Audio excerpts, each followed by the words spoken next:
Okay, I got a 3-for-1 deal here. 3 battles against A180, but only one of them is really a nice kind of complete match, so I'm still going to count them just as one video. But just for the sake of it, I'll upload all 3, just because I can.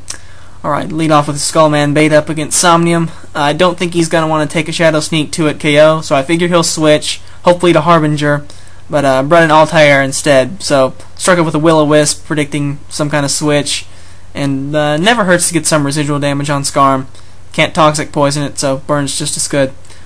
Sets up some spikes, and I want a Thunderbolt, but I figure he'll switch, so I want to spin those away. So spin spikes away, so that's nice. Let's see, Ether's here, and might Shadow Ball or something, so I'll go over to Tengu Man to hopefully resist it. Goes with the Dragon Pulse, which is a good move. Fortunately, Tengu Man's got the resist, and it doesn't take too much from it. Set up some spikes as he switches out, as he's locked on the Dragon Pulse. And I normally, for some reason, stay in this situation when I know a Thunderbolt's coming. But I decided this time I'm actually going to do the normal correct thing, go over to someone to resist the Thunderbolt, and I get slept. So I guess I should have just stuck with my normal tactics there, as I wouldn't mind that much having Tengu Man asleep. Anyway, go over to Tomahawk Man now to go on the offensive. Get it on Shadow Ball, which is cool. Doesn't do over half, so that's fine. And Night Slash will, of course, 1-hit KO, but I'm expecting to go back over to Altair, and so I'll go over to Grenade Man to set up something or another. So, fortunately, I get that right, and I get to set up a Stealth Rock here. He's going to Whirlwind me out back to my Sleeping Shade Man. And let's see what I want to do here. Not a lot I can do. Don't want him whirlwinding me around, but at this point he doesn't have any entry hazard set up, so I'm pretty confident to go back over to Skullman. Let's see, he brings in Illyria, and I think I may as well go for a burn, get some kind of residual damage on there. Fortunately my burn hits. Unfortunately his Sludge Bomb poisons, so at least it's not toxic poison. That's the good thing, as Illyria is going to start setting up toxic spikes, and I Pain Split for just a bit. I was hoping he would continue to attack. But Wi-Fi disconnects just because it's dumb. And so I won't get to see how that ends up. However, we're going to have another match here. Switch around. I don't know if we switched around the rosters of the leads or what, but it's been a while. Anyway, I switched over to have a Tomahawk Man lead, and apparently he kept Somnium as his lead. So he's got to switch out now, and I go ahead and go for the obvious Night Slash. Didn't want to set up a Swords Dance and then have to switch out or anything like that. And didn't want to risk over-predicting either.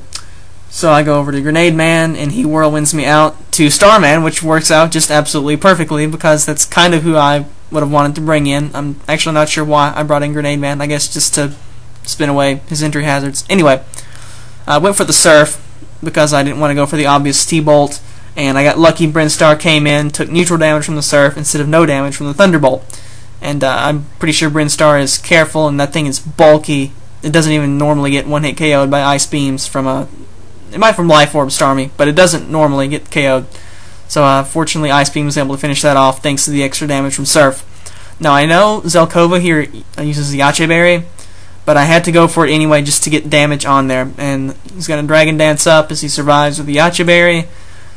And here I'm expecting Outrage, so I'm going to pull a sneak move and go over to Shinobi Man, who will, of course, not take anything from the Outrage. I don't think he's going to use Fire Punch, as I've got a Water guy in.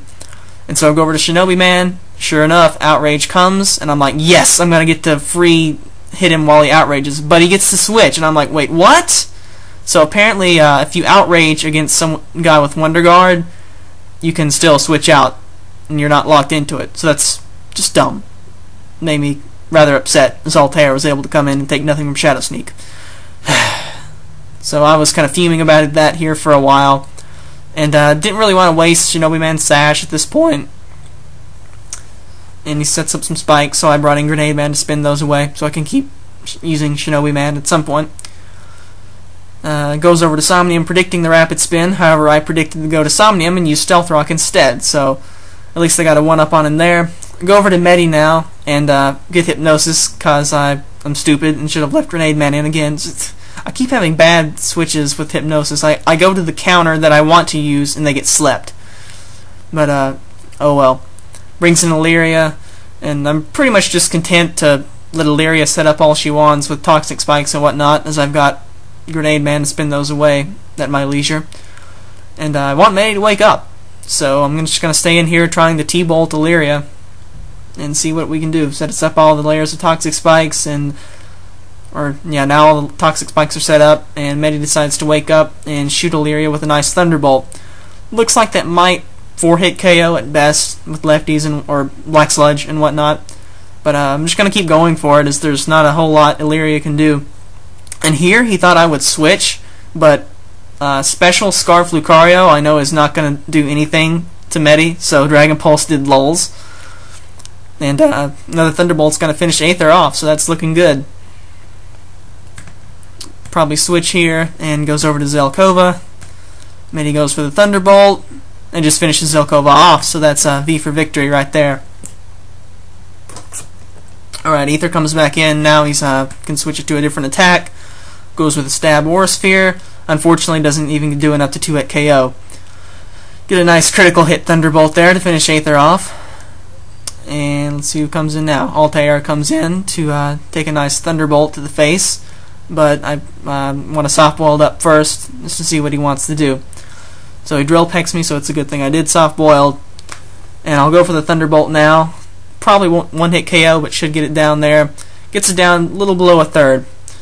So Grenade Man comes in, and that's just freaking sad, because he's got all these injury hazards set up, and now I'm just going to spin them away, which is going to make him really sad face. At this point, I think he was just wanting to whirlwind me around until entry hazards killed all my guys. But not going to get to do that now. And here I wanted to set up some Swords Dance with Tomahawk Man and try to kill him. But apparently he didn't think he had much of a chance. I think he still did. But so he just decides to run. And we'll go on to the last one here, which doesn't last very long at all. But yeah, apparently we have some kind of Wi-Fi problems there. Anyway, starts off with Zelkova this time, and I just want to try to sweep with a Ninjask Pass. So I think about this for a long time. I don't want to protect as he Dragon Dances, because I can get a free Swords Dance as he Dragon Dances. So I decided to go for the Swords Dance in the end. At that point I was thinking this move is the game, or it's going to have a huge impact. So fortunately I got that right. He Dragon Danced instead of Fire Punched, and I got off a free Swords Dance. Now there I probably should have protected just for an extra speed boost, but I guess I didn't want him to Dragon Dance again. So Fire Punch me, Sash saves me, and now I've got, after Protect, I've got +3 speed, and I've got +4 attack, and it's time to pass out. So I'll go over to Tomahawk Man, and you got a Weevil here with, over double speed and triple attack power, and that's gonna, actually probably won't be able to KO Altair, but he thinks it will. So yeah, just scared him off there apparently with the threat of a Weevil sweep, because I don't think he had any Sashers. But those were fun, so catch you guys later days.